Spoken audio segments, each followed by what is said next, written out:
oleh karena pelanggaran orang-orang Yahudi yang menyalibkan Tuhan Yesus, itu keselamatan sampai kepada bangsa-bangsa lain. Apalagi oleh karena ketaatannya. Itu tertulis ya. Nih, perhatikan. Dikatakan di sini ya, sebentar saya bukakan agak lemot, sabar.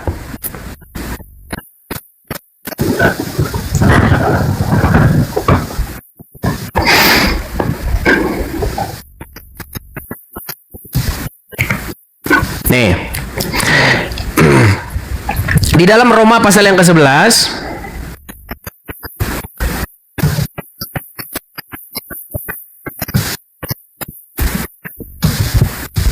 di sini dikatakan begini ya. Sebab jika pelanggaran mereka, maksudnya pelanggaran orang-orang Yahudi, berarti kekayaan bagi dunia, dan karena kekurangan mereka, maka kekayaan bagi bangsa-bangsa lain, terlebih-lebih lagi karena kesempurnaan mereka. Jadi orang Yahudi sekalipun menolak Yesus, itu menjadi berkat bagi bangsa-bangsa lain. Berita Injil itu disampaikan kepada bangsa-bangsa lain. Apalagi karena ketaatan atau karena orang Yahudi mendengar Yesus. Karena melanggar saja loh, melanggar saja, berkat itu sampai kepada bangsa lain. Apalagi kalau orang Yahudi pada waktu itu menerima Yesus. Nah, sekarang poinnya, 3 poin sudah saya jawab semua. Masalah iblis kamu bilang berjasa, sudah saya patahkan. Berarti menurut logikamu, kalau iblis berjasa, artinya perempuan yang meracun Muhammad harus diberi penghargaan oleh Allah Subhanahu wa Ta'ala. Karena apa? Karena telah meracun Muhammad. Karena Muhammad diracun dan dibunuh oleh perempuan Yahudi, Muhammad syahid masuk surga. Itu logikamu. Padahal di dalam kekristenan maupun di dalam Islam bukan begitu logikanya.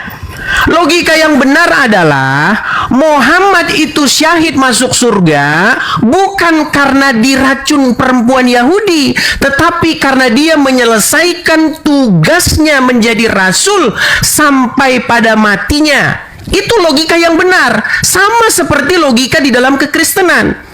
Kenapa Kristus dibangkitkan? Kenapa Yesus dibangkitkan? Karena dia menyelesaikan tugasnya dengan benar. Dia setia sampai mati disalibkan. Sekalipun orang menganiaya, sekalipun orang memperlakukan dia seburuk mungkin, Tuhan Yesus tidak melakukan dosa sampai pada matinya. Itulah kenapa dia dibangkitkan. Nah, keselamatan orang Kristen terjadi bukan karena pembunuhan Yesus itu, tetapi karena kesetiaan Yesus, oleh karena kebenaran yang dilakukan Yesus itu. Jadi kami kalau berdiri di depan pengadilan, kami ini dibenarkan karena Yesus. Karena Yesus orang benar, maka kami yang di belakang Yesus itu dibenarkan. Kami tidak dipandang lagi sebagai orang bersalah, yang dilihat adalah Yesus. Makanya Yesus menjadi juru selamat kami. Dia penebus kami. Makanya kami berdiri di punggungnya Yesus. Di dalam sebuah pengadilan, Yesus yang menjadi pembela kami.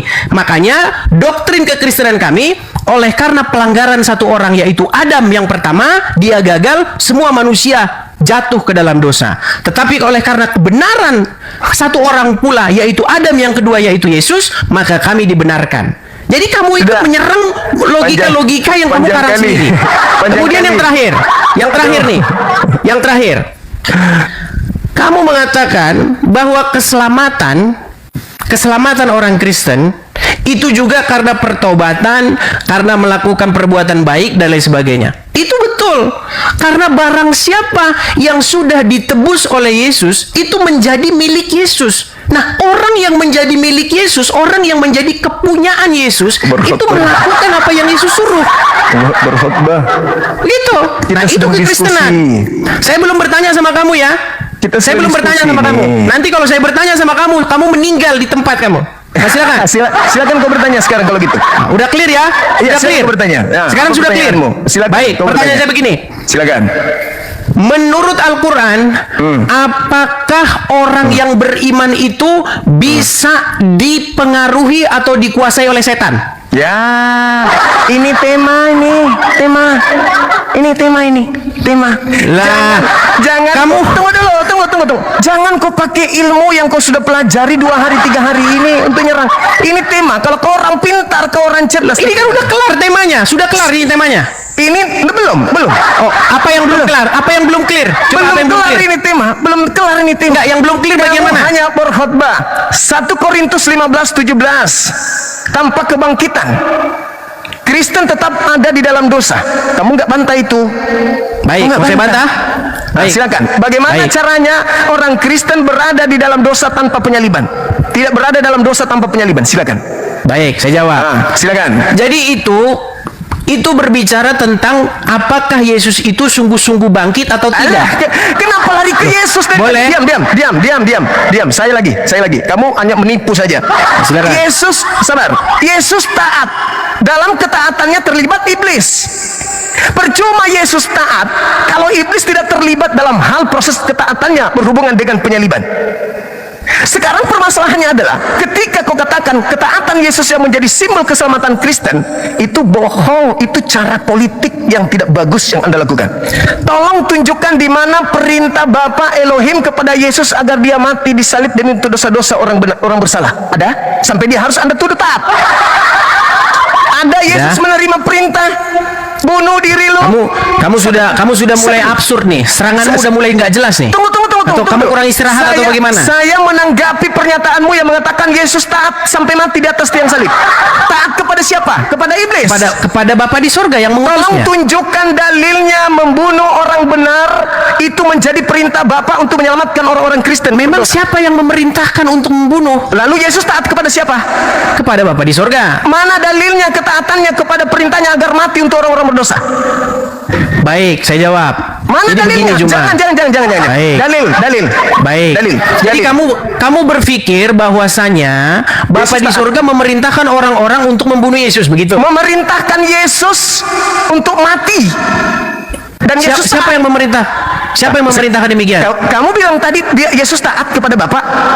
Yesus taat kepada Bapa supaya apa? Melakukan apa yang diperintahkan. Apa yang diperintahkan? Memberitakan kebenaran. Mana perintahnya Bapa untuk mati orang benar ini demi orang berdosa? Mana perintahnya? Itu lagi kamu sendiri. Lah, kamu yang mengatakan taat Yesus taat kepada Bapa. Taat kepada Bapa untuk apa? Untuk memberitakan kebenaran. Ketika Tuhan Yesus memberitakan, mati disalib. Boleh saya bicara? Enggak, dalil saya minta. Boleh saya bicara? Berpanjang lebar Anda berkhotbah. Dalil Yesus taat. Kami Kristen diselamatkan bukan karena disalib, tapi karena Yesus taat kepada perintah-perintah Bapa. Oke. Yang mau Yesus disalib iblis. Kalau Anda mengatakan diam dulu, berarti Yesus taat ke iblis. Oke, baik. Saya jawab Yesus pertanyaanmu. Taat, tunggu. Yesus taat ke iblis atau Yesus taat ke Bapa Elohim? Baik. Sudah selesai? Kok baik? Jawab dulu. Sudah selesai? Sudah, silakan. Jawab itu ya. Jadi ini Silakan. logika macam apa ini berpikirnya? Kalau Yesus dibunuh, disalibkan oleh orang-orang Farisi, artinya Yesus taat kepada orang Farisi gitu? Itu logikamu? Tadi kau katakan Yesus taat kepada Bapa. Iya, taat kepada Bapa di sorga. Terus Taat menurut atas- kamu, taat karena atas Yesus perintah. disalibkan oleh orang-orang Farisi yang di belakangnya adalah iblis, berarti Yesus taat kepada iblis. Itu Karena logikamu. mengikuti keinginan iblis. Ya, itu logikamu seperti itu. Lalu Baik. Jadi menurutmu, karena Muhammad diracun oleh orang Yahudi, berarti Muhammad taat kepada yang meracun. Gitu. Siapa yang mengatakan bahwa Nabi Muhammad taat kepada orang yang diracun? Kan logikamu seperti itu. Menurut Anda yang logikamu, mengatakan tadi bahwasanya logikamu gimana? Cara pikirmu itu. Pola pikirmu itu bagaimana? Di depan saya kau nggak laku. Cara-caramu yang menipu umat Islam awam itu nggak laku bagi saya. Kau sudah tahu saya. Udah tukang bisu-bisukan moderatormu itu. Kenapa moderatormu ketakutan tukang bisu-bisukan? Diam. Saya yang perintahkan. Diam. Ketakutan dia kalau saya ngomong. Saya perintahkan. Dengarkan saya. Edis, dengarkan saya. Mumpung kau lagi di luar negeri. Bebas kau berbicara. Dengarkan. Silakan. Kamu membantah keselamatan Kristen karena salib. Dengan mengatakan Yesus itu, kami Kristen tidak selamat karena salib, tapi karena ketaatan Yesus terhadap perintah Bapa. Sedangkan kamu sendiri mengakui penyaliban itu keinginan iblis. Yesus taat terhadap salib. Yesus taat terhadap iblis. Kau ingin membantah itu boleh. boleh. Tapi tunjukkan di mana Bapak mau Yesus disalib orang benar, mati untuk menebus orang bersalah. Bapak perintahkan itu di mana? Jangan kau putar lidah. Ingat, kau lagi berhadapan dengan saya, bukan dengan umat awam. Oke. Silakan. Sudah, bisa saya jawab? Silakan. Baik. Makanya kamu cocok diskusinya sama Rudi Yohanes ya, Mo. Kamu Sama jangan orang-orang. baik, jangan Gimana? bikin Saya boleh gerakan ngomong nggak? tambahan. Ketika saya ngomong, kenapa kamu Jangan panik? bikin gerakan tambahan. Boleh nggak saya ngomong? Boleh nggak saya Jangan ngomong? bawa-bawa orang. Kamu aja dengan saya. Kamu aja dengan saya. Nggak usah kau lebay di sini. Di Indonesia, andaikan kau masih di sini, kau nggak laku. Di Indonesia kau nggak laku. Di luar negeri kau laku karena kau penghujat kelas kakap. Sekarang kau bicara. Kenapa kau tukang bisu-bisukan, Juma? Di mana bentuk ketaatan Yesus terhadap penyaliban? Di mana penyaliban? Kalau itu saya dari mau Bapak? menjawab, kau jangan Silakan. panik bisu-bisukan saya. Ini tangan saya Makanya begini ya. jangan bikin Dan nih, gerakan tambahan. tangan saya begini nih. Lihat ya. Masa orang yang Menurut dijagokan. logikamu, menurut Orang dijagokan logikamu ya, gerakan tambahan. karena Menghadapi saya. menurut Silakan. logikamu, karena Yesus disalibkan, berarti Yesus taat sama iblis. Lalu taatnya Berarti Yesus menurut logika somplangmu, karena Muhammad diracun perempuan Yahudi, tentu saja yang merasuki perempuan Yahudi itu adalah iblis. Di mana? Coba kamu setuju nggak? Yang merasuki Ketaatanmu. perempuan Yahudi yang meracun Muhammad itu adalah iblis. Setuju nggak kamu? Saya mengatakan, apakah Nabi Muhammad taat kepada keadaan itu? Apakah Muhammad taat kepada Allah atau kepada iblis? Kepada Allah. Oke, nggak berarti Allah? yang merasuki Ada nggak Allah? perempuan Tidak. Yahudi untuk Ada meracun tidak Muhammad Allah memerintahkan? itu adalah iblis Ada atau nggak Allah? Allah? Ada nggak Allah memerintahkan kepada Senap untuk meracun? Oke, ada nggak Tuhan memerintahkan iblis untuk menyalib Yesus? Tidak ada. Ya tidak ada. Terus kenapa kamu berpikir seperti itu? Terus faktanya Yesus disalib. Ayo. Oke. Berarti Terus iblis masalahnya berhasil. di mana? Masalahnya di mana? Iblis berhasil menyalib atau tidak? Berhasil? Apakah Bapak mau Yesus disalib? Tidak. Berarti penyaliban ini ketaatan Yesus terhadap siapa? Kepada Bapa di sorga. Berarti Bapak yang mau dia disalib? Bapa di sorga memerintahkan Yesus supaya jangan lari dari penyaliban itu. Di mana dalilnya? Hadapi penyaliban itu. Jangan kabur. Dalil. Baik. Ketika Tuhan Yesus berdoa di Taman Getsemani, apa yang Tuhan Yesus inginkan? Ya Bapa, jikalau engkau mau, lalukanlah cawan ini daripadaku. Tetapi bukan kehendakku yang terjadi, melainkan kehendakmu. Apa Terus? kehendak Bapa di surga? Kehendak Bapa di surga adalah supaya Tuhan Yesus terus memberitakan kebenaran, sekalipun diancam mau dibunuh, sekalipun diancam mau disalibkan, mana dalilnya? Boleh saya ngomong? Dalilnya? Mana dalilnya? Bahwa Keseluruhan Bapak- Injil itu dalilnya. Keseluruhan Injil itu dalilnya. Masuk lagi. Di mana di situ Tuhan Yesus memberitakan kebenaran. Hai ahli-ahli Taurat dan orang-orang Farisi, hai ular-ular beludak dan seterusnya. Ketika Tuhan Yesus memberitakan kebenaran, orang-orang Yahudi ahli Taurat itu mengancam akan membunuh Yesus. Apakah Tuhan Yesus berhenti? Tidak. Apakah Dalil. Tuhan Yesus takut? Baca seluruh Dalil. Injil. Baca seluruh Injil. Masa begitu? Baca seluruh Al-Quran. Ya sudah, Juma. Intinya poin pertama, poin ke-1, poin kedua sudah saya bantah dari kamu. Iya, bantah kosong. Giliran saya bertanya, kamu sanggup nggak kalau saya kosong. bertanya? Bantah kosong. Kalau saya bertanya, kamu sanggup nggak? Bantah kosong. Kalau saya bertanya, Bantah, malu dia, malu. Bantah kosong. Tengoklah teman-teman. Dia mau bertanya. Kenapa dia mau bertanya? Karena dia sudah terjebak dengan kebodohannya sendiri. Dia mengatakan bahwasanya Yesus, orang Kristen, diselamatkan bukan karena penyaliban, tapi karena taat kepada Bapa. Mana perintah Bapa agar Yesus disalib? Sampai Yesus tidak kemudian lari dari penyaliban. Ada perintahnya? Tidak ada perintahnya. Dengan kata lain, kalau dia memaksakan keadaan itu, artinya Yesus taat kepada iblis. Maka tema ini menghasilkan bahwa orang Kristen harus berterima kasih kepada titik-titik S. Sebab ternyata Yesus pun taat kepada yang menginginkan penyaliban, yaitu iblis. Gimana teman-teman? Sudah lihat? Sudah lihat kemampuan Edis? Kalau berbicara Bible, sudah lihat kemampuannya? Kalian sudah pelototin apa yang Anda saksikan? Kalau Edis bahasa agamanya, sudah lihat? Halo Zuma. Sabar, sedikit lagi. Saya mengatakan kepada saudara, Edis cuma jago menghujat. Dia hanya bagus narasinya kalau membahas Al-Quran sesuai versi pengetahuannya minim. Kalau dia ulik-ulik terjemahan, situ dibahas, lalu kemudian ditafsirkan seenak perutnya, barulah sakti kelihatannya. Tapi kalau membahas hal yang mendasar di akidahnya, hancur lebur. Malah ingat teman-teman, Edis sampai pada kesimpulan bahwa orang Kristen tidak diselamatkan karena penyaliban, tetapi orang Kristen diselamatkan karena ketaatan Yesus. Ketaatan kepada siapa? Ketaatan kepada siapa? Siapa yang menginginkan penyaliban sampai dia taat untuk disalib? Subhanallah. Ternyata Edis menyimpulkan bahwa Yesus taat kepada keinginan iblis untuk disalibkan. Oke, saya kira cukup. Terima kasih moderator. Sudah cukup itu bagi dia, bagi pelajaran untuk dia, bahwasanya rupa-rupanya untuk membahas akidah Islam, dia harus mempertahankan akidahnya dulu. Jangan membahas tentang Islam, akidah Kristenan hancur. Assalamualaikum warahmatullahi wabarakatuh.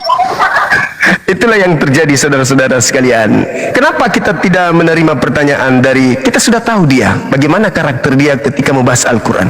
Hanya mengolok-olok, hanya memframing, dan dia ngotot mempertahankan keyakinannya sendiri dengan taklid buta. Waliyatazakkara ulul albab. Hanya orang berakal yang bisa sampai kepada Al-Quran. Untuk apa kita bahas tentang Al-Quran bersama dengan orang yang hanya mengolok-olok Al-Quran? Berarti kita termasuk mengolok-olok Al-Quran kalau kita membiarkan para pengolok penghujat Al-Quran membahas kitabullah. Silakan. Halo? Yes, silakan Bang. Ya. Ini diskusinya apa ya Bang? Biar kita runut satu-satu ya. Oke. Terkait dengan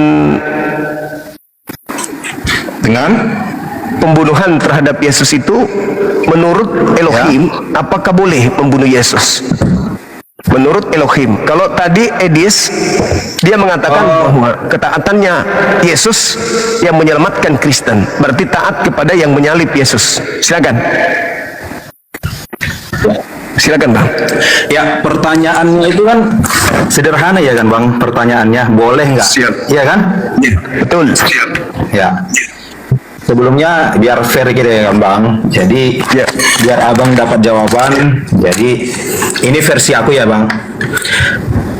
Kalau kita mengikuti mulai dari zaman Perjanjian Lama, mulai dari kitab Yesaya, siap ya, ya, mulai dari kitab Yesaya sudah tampak bahwa Yesus itu adalah sosok yang telah dijanjikan. Sudah sampai situ kita bisa sepaham Bang, bahwa Yesus adalah sosok yang telah dijanjikan sejak para zaman Nabi.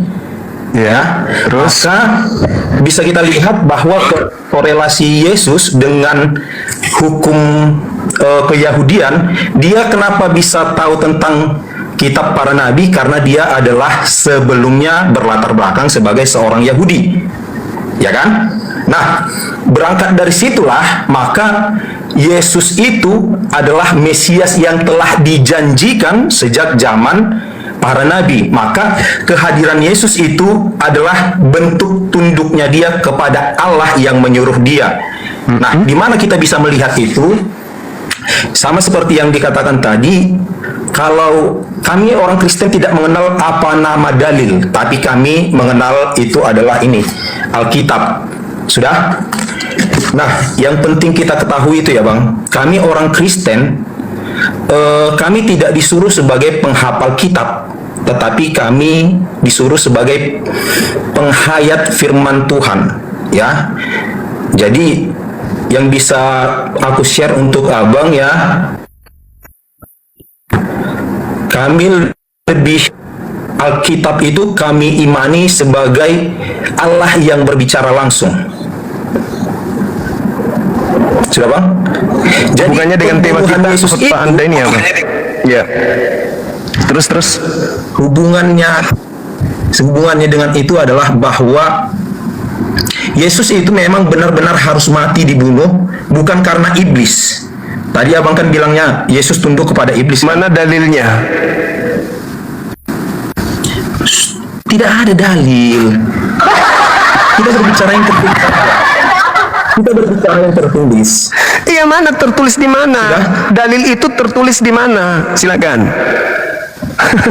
Iya, silakan. Jadi sudah Kasih teman-teman kalau di kita YouTube. membaca Iya, lanjut. dari Injil itu sendiri bahwa benar-benar Yesus itu kita lihat dari Matius ya. Enggak. Anda berbicara mengenai pencipta langit dan bumi yang menginginkan orang benar mati untuk kalian orang-orang berdosa. Mana firman Tuhannya? Bahwa Yesus dinubuatkan datang untuk mati menyelamatkan orang-orang berdosa, itu di mana Tuhan berfirman seperti itu? Kan cuma iblis yang punya pekerjaan penyaliban itu. Tadi saya tanya Edis, katanya tidak ada. Dari Elohim tak ada. Yang menginginkan bukan Elohim. Berarti tidak ada nubuatan dari Elohim. Yang menginginkan iblis. Berarti bukan Tuhan yang menginginkan, tapi iblis. Gimana dong? Edis akui itu. Oke Bang. Kalaupun memang abang lebih tahu menurut abang tentang Alkitab kami, coba berikan. Kenapa abang bertahan mengatakan iblis yang menjadi dalang penyaliban? 1 Keluaran 23 nomor 7 nomor 8. Saya hafal dan saya paham.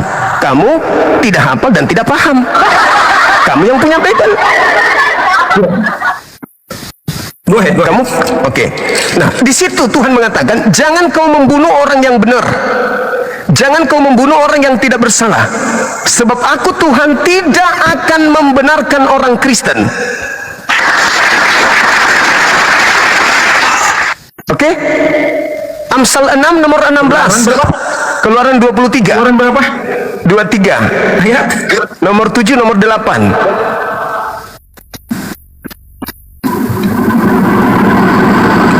abang nggak salah baca itu. Tidak.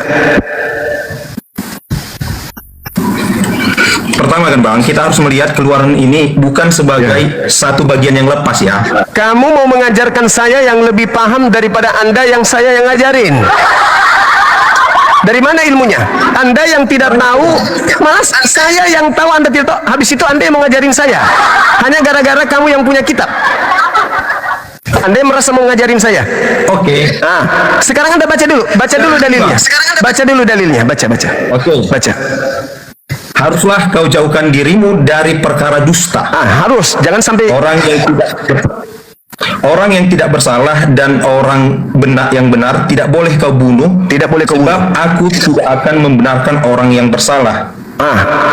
Ya. Sedangkan Terus? pola yang dibangun oleh orang Kristen, Yesus orang benar, betul? Ya. Orang Kristen adalah orang yang tidak benar, betul? Abang berani bilang gitu? Lalu buat apa Yesus disalib kalau kalian sudah benar? Kami dibenarkan setelah kematian Penyaliban. Yesus Nah sendiri. itu makanya saya tanya, Yesus orang benar. Oke. Yesus orang benar. Pakai logika sederhana. Tunggu. Yesus orang benar. Tadinya orang Kristen adalah orang yang tidak benar. Betul? Bukan kita. Gini Bang, kami disebut Kristen setelah Yesus disalibkan dan itu adalah puncak keselamatan. Iya, dengarkan saya. IQ-nya pakai. Yesus orang benar, Kristen orang yang tidak benar. Orang benar ini dibunuh untuk menyelamatkan orang yang tidak benar. Betul? Ya, kalau Berarti Kristen tadi adalah orang yang tidak benar. Nah, sekarang dalilnya dusta, kau harus menjauhkan dirimu dari dusta. Orang benar tidak boleh kau bunuh. Orang yang tidak bersalah tidak boleh kau bunuh. Sebab aku Tuhan tidak akan membenarkan orang Kristen. Oke. Orang yang bersalah. Ini Bang, Kitab Keluaran ini adalah isi khotbah hatimu. Musa kepada orang Israel. Nah, sekarang kamu baca. Jangan ajarin saya. Anda baca Lukas 24 nomor 44. Aku Yesus berkata kepadamu bahwa aku memang harus pergi meninggalkan bumi sesuai dengan apa yang telah tertulis tentang aku di dalam kitab Taurat. Jangan berkhotbah di sini. Berarti harus merujuk kepada Taurat. Keluaran kitab Taurat atau bukan? Oke. Yesus tidak mengatakan aku harus pergi dengan apa yang tertulis di Perjanjian Baru, tapi di Taurat. Di Taurat, Tuhan tidak membenarkan orang yang bersalah, apalagi sampai membunuh orang benar. Berarti kesalahan fatal dalam agama saudara, karena konsep orang benar menebus orang yang tidak benar. Itu sudah tidak benar. Oke. Begini, Bang. Silakan. Semisal, kalau kita di suatu peradilan, ya, di suatu peradilan, kita di peradilan itu adalah orang yang diletakkan sebagai orang bersalah. Maka siapa yang bisa membela kau adalah orang yang benar. Tidak mungkin sesama penjahat membela penjahat. Maka kita butuh orang benar untuk membela kita. Oke, baik. Ya kan? Sampai sini. Orang yang tidak bersalah ini dituduh membunuh. Lalu kemudian ada yang membela orang yang tidak membunuh ini dengan cara dibunuh. Sekarang pembelaan macam apa ini? Pembelaan macam apa? Orang yang tidak bersalah dibela dengan orang benar dengan cara membunuh pembelanya. Bagaimana ceritanya?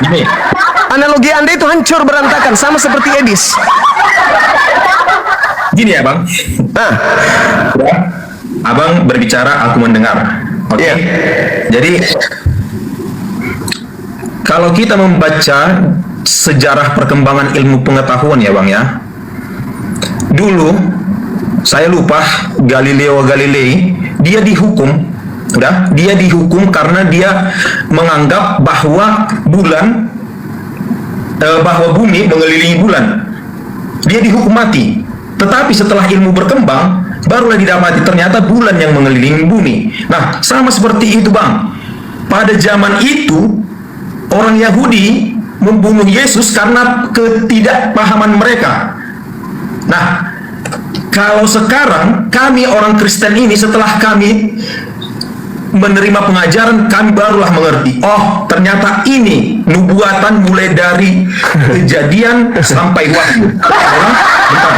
Oke, ini dibatasi 10 menit. Ini gimana solusinya nih, teman-teman? Kok bisa ada pembatasan? Sabar dulu. Ada pembatasan live saya 10 menit. Kenapa bisa, teman-teman? Gimana solusinya nih? Live apa nggak tahan dengan kebenaran ini, Bang? Gimana? Oh, nggak apa-apa. Oke, lanjut. Silakan. Ini, Bang. Udah. Kalau Alkitab ini menceritakan 90% tentang cara Allah memperbaiki kesalahan Adam dan Hawa. Hubungannya Maka dengan yang tadi materinya apa? Materinya adalah, apakah Tuhan membolehkan membunuh orang benar? Tidak. Bukan konsep. Berarti Yesus tidak boleh dibunuh? Bang, gini ya, kayak mana bilang sama Abang ini ya? Nah, Yesus boleh dibunuh nggak menurut Gini Tuhan? ya, Menurut Tuhan boleh nggak Yesus dibunuh? Itu sudah dinubuatkan. Berarti boleh? Sebagai korban perdamaian. Berarti boleh? Itu sudah dinubuatkan. Berarti Bang. boleh? Atau itu hanya alasan kalian? Itu sudah dinubuatkan. Itu sudah dinubuatkan. Boleh? Ya. Boleh dibunuh orang benar? Itu kehendak Bapa, maka itu kehendak adalah Bapak tadi. sudah. Apa nggak cukup Keluaran 23 tadi, kehendak Bapak jangan kau bunuh orang benar, itu kehendak Bapak? Tidak, Bang. Kenapa dibilang orang benar? Bahwa sekumpulan orang Israel itu mereka harus dikasih arahan agar mereka melindungi sesama mereka. Loh, Itu bukan. orang benar tidak boleh dibunuh kalau dilanggar dosa. Pertanyaannya saya kepada saudara, siapa yang menginginkan pembunuhan terhadap orang benar, termasuk iblis, mau agar Adam dan keturunannya dibunuh? Itu keinginan iblis atau keinginan Tuhan orang benar dibunuh? Oke bang, udah. Jadi gini bang, Loh, Anda menyepelekan pertanyaan saya. yang Yesus itu, Dengar dulu, ya dengar. aku ini menjawab. Dengar dulu, saya singkatkan. Iblis tahu kalau Adam makan buah pengetahuan maka dia mati. Hari itu juga Iblis tahu. Maka Iblis mau Ya. Adam mati. Sehingga Iblis datang menipu. Ya. Maka apa yang terjadi? Adam mati. Sekarang Tuhan melarang membunuh orang yang benar. Apa upaya iblis? Memutarbalikkan itu. Bunuhlah orang benar supaya kamu hidup. Cara iblis kepada Adam dan cara iblis terhadap Yesus itu berulang. Siapa yang membunuh Yesus menyebabkan manusia masuk ke dalam dosa, bukan manusia selamat dari dosa. Karena ada perintah, jangan kau membunuh orang yang tidak bersalah. Nah, menurut saudara, siapa yang mau Yesus disalib? Elohim atau iblis? Itu adalah kehendak Bapa. Berarti Bapak yang mau. Tidak ada Tolong di dalil. dalam nama Tuhan. Tolong kasih dalil. Di mana Bapak mau membunuh orang benar demi menyelamatkan orang Kristen, orang berdosa? Silakan. Dalil. Gini ya bang, Atau yang tadi aja dirubah bunyinya. Keluaran 23 itu dirubah aja lagi, direvisi. Bunuhlah orang yang bersalah, yang benar. Bunuhlah orang yang benar, bunuhlah orang yang tidak bersalah, sebab aku Tuhan akan menyelamatkan orang bersalah, yaitu Kristen. Gitu. Kita rubah ya. Boleh? Keluaran 23 itu tidak merujuk kepada Yesus. Yesus merujuk ke situ. Lukas 24:44. Yesusnya yang merujuk ke Taurat. Lukas 24 nomor 44. Harus digenapi apa yang tertulis tentang aku di dalam Taurat. Aku orang benar. Apa kata Taurat tentang orang benar? Boleh dibunuh atau tidak boleh? Oke, bang. Gini ya bang, di sini kalau memang ayat itu merujuk kepada Keluaran, dia di bawahnya ada catatan kaki. Di sini tidak ada sama sekali Lukas 24 ayat 44 tidak ada merujuk kepada. Itu kitab Anda. Itu bukan kitabnya Yahudi. Tunjukkan sama saya kalau memang Anda mempelajarinya. Ya, kitabnya Yahudi yang Anda baca tadi apa? Boleh nggak membunuh orang benar? Abang kan kekeh, udah. Abang kan kekeh bahwa Lukas 24 ayat 44 ini merujuk kepada Keluaran tadi. Tetapi di sini catatan kaki Yesus tidak merujuk ke situ. Coba Anda bacakan ke saya Lukas 24 nomor 44. Bacakan ke saya.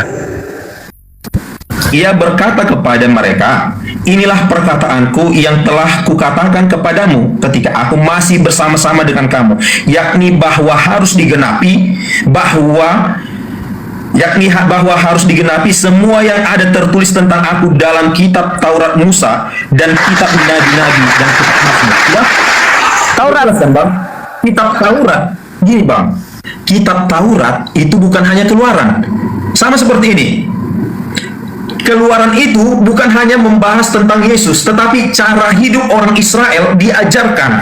Sekarang Yang dimaksud menurut Taurat, orang benar apa bisa dibunuh?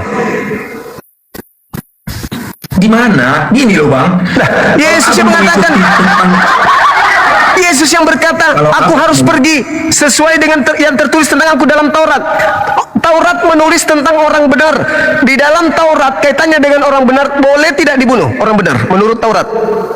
Abang ini kayak apa? Terlalu menggebu-gebu kali. Jangan memperbodoh diri. Santai lah, Bang. Jangan memperbodoh diri. Nah, itu dia bang. Jangan memperbodoh diri. Nah, oleh karena Jangan itu, bertahan. oleh karena itu, Taurat orang benar itu boleh nggak dibunuh? Bang, udah aku bilang. Kejadian. Taurat, menurut Taurat orang benar boleh nggak dibunuh? Menurut Taurat. Gini ya bang. Gini ya, dengar ya. Dengar. Kitab Taurat bukan hanya Keluaran ini. Iya, terserah. Saya cuma Dan bertanya kitab satu Taurat. poin, orang benar. Orang benar doang yang saya tanyakan, bukan yang lain. Orang benar menurut Taurat bisa nggak Ya. dibunuh? Tidak. Nah, tidak bisa. Boleh nggak dibunuh Yesus? Oke. Kamu seperti apa bang? Kayak mana menjelaskan sama bang ini ya? Lah, Anda ingin Kalau membantah memang- Yesus soalnya. Anda membantah dalil. Anda mau gimana caranya menipu abang ini ya? Gimana caranya menipu abang ini? Kutanya dulu. Yesus itu orang benar atau orang bersalah? Yesus orang benar atau orang bersalah? Yesus adalah 100% Allah dan 100% manusia. Matamu suwe, udah. Kamu istirahat deh. Ilmumu nggak bisa. Kau belajar sama Edis dulu cara menipu. Kau ke Edis belajar 60 tahun cara menipu, baru kau kesini hadapi saya. 60 tahun aja kau belajar sama Edis. Jangan kau pakai cara. Saya ini seorang psikologi, jadi nggak bisa kau tipu dengan caramu. Edis aja yang hampir kalian tuhankan tidak berdaya di hadapan saya, apalagi macam kau jemaat kemarin sore.